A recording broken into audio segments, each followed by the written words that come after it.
Right, evening everybody. It is Sunday the 24th of April and I've got some fairly good news. Yesterday is when I can't remember whether it was when I did the Girvan and I said I'm pretty much at the end of my Lowland range. I've got one blend left and that's it. That's pretty much all my Lowland's done because I'm going to struggle to get hold of Littlemill. Turns out that I have actually got a Littlemill.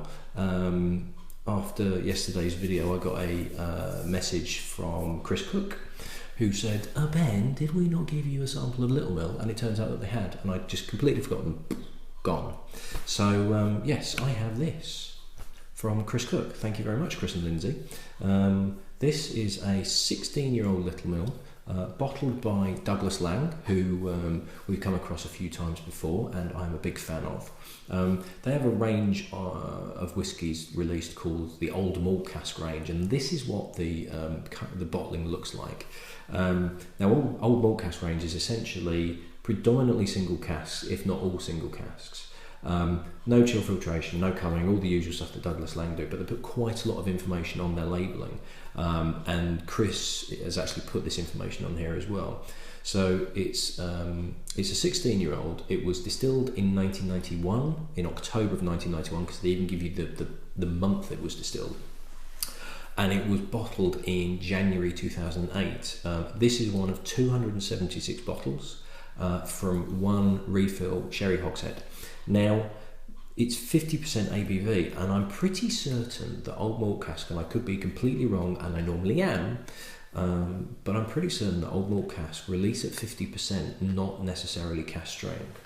So if the cask strength is over 50%, I think they knock it down to 50, I think, but like I say, I probably am wrong about that. So, Littlemill, I basically covered off in the Dunglass review, which was 3 whiskies ago, but just as a rough overview, it was converted from a brewery in 1772. It got its license in the 1820s, but there is actually documentation to show that there appears to have been a distillery in this region from about the 16th century. It is no longer. It closed in... nearly pulled the whole thing out there. It closed in 1994, it was dismantled in 1997, and then a fire demolished what was left in 2004. It's in a village called Bowling, or it was in a village called Bowling, in Dunbartonshire, and it's now underneath a housing estate. Quite a checkered history, closed, open. It was owned for a few years by one of the very few female owners of a distillery, a woman called Jane McGregor. And at the time when I did the Dunglass, I said that it had been taken over by the guy that founded Kalila, whose name I couldn't remember. I haven't checked it again, so I can't remember what his name is now, but that's what Google's for. Go and look at yourself, I can't remember. So, Littlemill, let's see what this is like. Now this really is quite fragrant and spicy, almost like Indian spices as well. There's kind of like cardamom and there's a bit of nutmeg in there, but this is more like a savoury spice than like sweet cinnamon and sweet nutmeg and things like that. Yeah, definitely cardamom and caraway as well. Prickly little number, this one.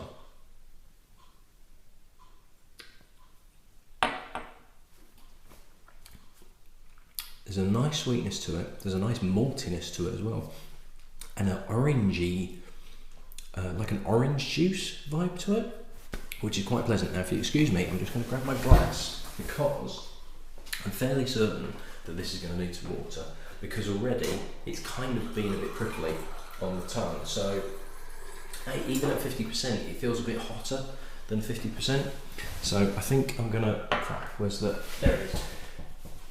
Need my little dropper thing as well. I think I'm probably going to need to add a little bit of water to this, as loath as I am to add water to the whiskies that I've been trying, simply because I'm trying to give it as much chance on its own.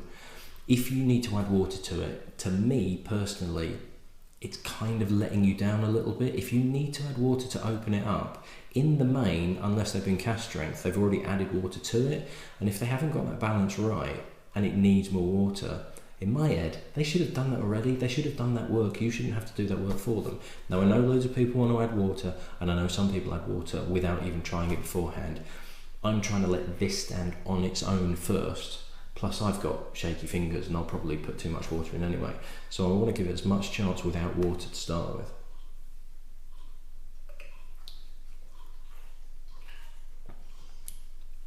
There's less of that caraway cardamom spiciness.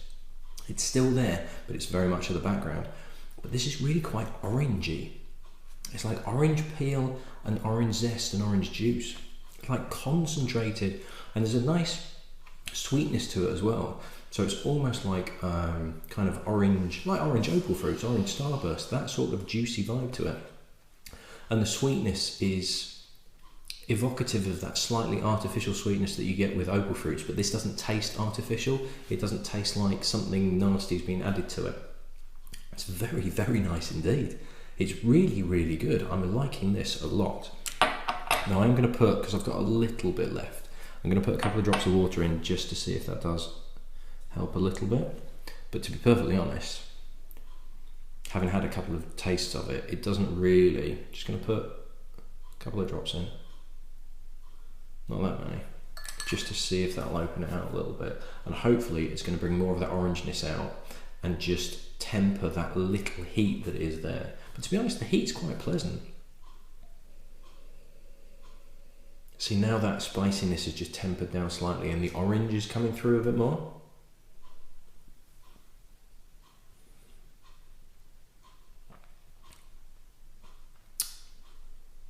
It's just tempered a little bit. The fire has just gone down a touch.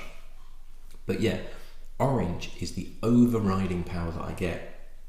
And I'm getting feelings of like orange groves as well. I go to Florida quite regularly, and there's a few places where we drive through where you can open the windows and you can smell the orange trees. And it's different to smelling an orange because it's this kind of fresh air combined with orange and orange trees, which is really, really evocative and quite a distinct aroma, and it really picks up on that because there is a nice freshness to it. This gentle spiciness is really bringing everything together. That is one cracker of a jam. That is really, really good indeed. Would I rather have this than Dunglass? To be honest, yes. The Dunglass was decent, just didn't have enough to it. Now obviously that was a 5-year-old and this is a 16, but that is very, very nice indeed. Now you could probably put that next to the Inch Murrin, which was very peachy, and you're starting to get a bit of a fruit salad of whiskies going along there. That is really, really nice indeed.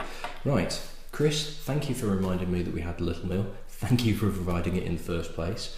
We are now into our second quarter of the challenge. So I'm just going to run off a little video as a kind of a quarterly review, which was also an idea of Chris Cook's as well. So thanks for that, Chris. And I shall see you at the next one.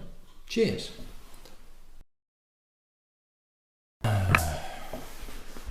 Yes, I also forgot as well. Normally I try and tell you how much the whiskey is as well. Now, I had a quick look, excuse me, I hope you didn't pick that up on camera because that was really quite a nasty bit.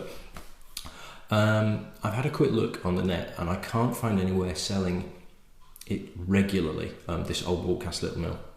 And it looks as though it was a range that's basically been gone. However, I have found it on auction at Catawiki, who apparently do whiskey auctions as well. I'm not sure if you're going to pick that up on there, but this is the actual one. Now, there are a number of Littlemill 16-year-olds that are also 1991. This one was distilled in October, but I found a few that appear to be being distilled in March of that same year. Now, this one, I don't know when it finished, but the auction has expired. But we're 6th of April. Oh, 6th of April this year, so not that long ago. And it looks to have gone for 175 quid. So I hope you paid a lot less than that, Chris, and I hope you weren't planning on making a profit on it, because obviously it's open and I've just had some and I can't give you it back. But yes, if you can find it, it's well worth getting hold of because that is one cracker of a jam. And obviously we've got rarity involved because it's a closed distillery. So bear in mind that when you're looking at the prices of the Littlemill. But really, really nice stuff. If you can find it, get it.